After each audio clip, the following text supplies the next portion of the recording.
مساء الخير على جمهور الزمالك الحبيب. صفقة اللاعب البرازيلي اللي عاملة حرقان وعاملة قلق من الصبح من ساعة ما الزمالك أعلن عنها أمس.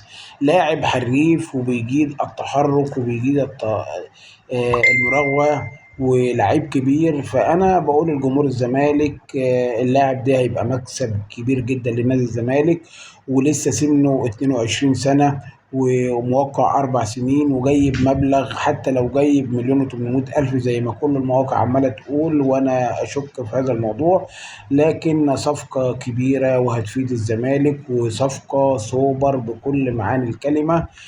كل المواقع طالما شغالة إنها تفشل هذا الصفقة، اعرف إن اللاعب ده لعيب كبير جدا.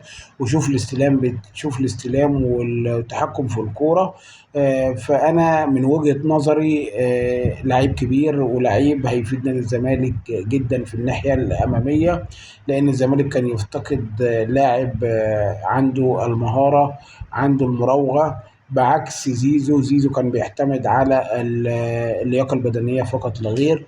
أما اللاعب ديت بيعتمد على المراوغة واللياقة البدنية. فإن شاء الله بقول لكل جمهور الزمالك دعموا الفرقة.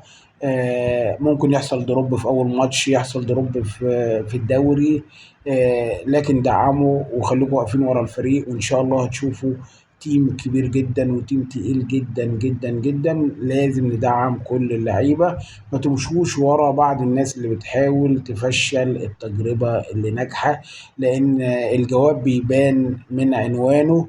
وكل العناوين بتقول انها صفقات حلوه وصفقات سوبر، ان شاء الله هتحقق المراد لجمهور الزمالك.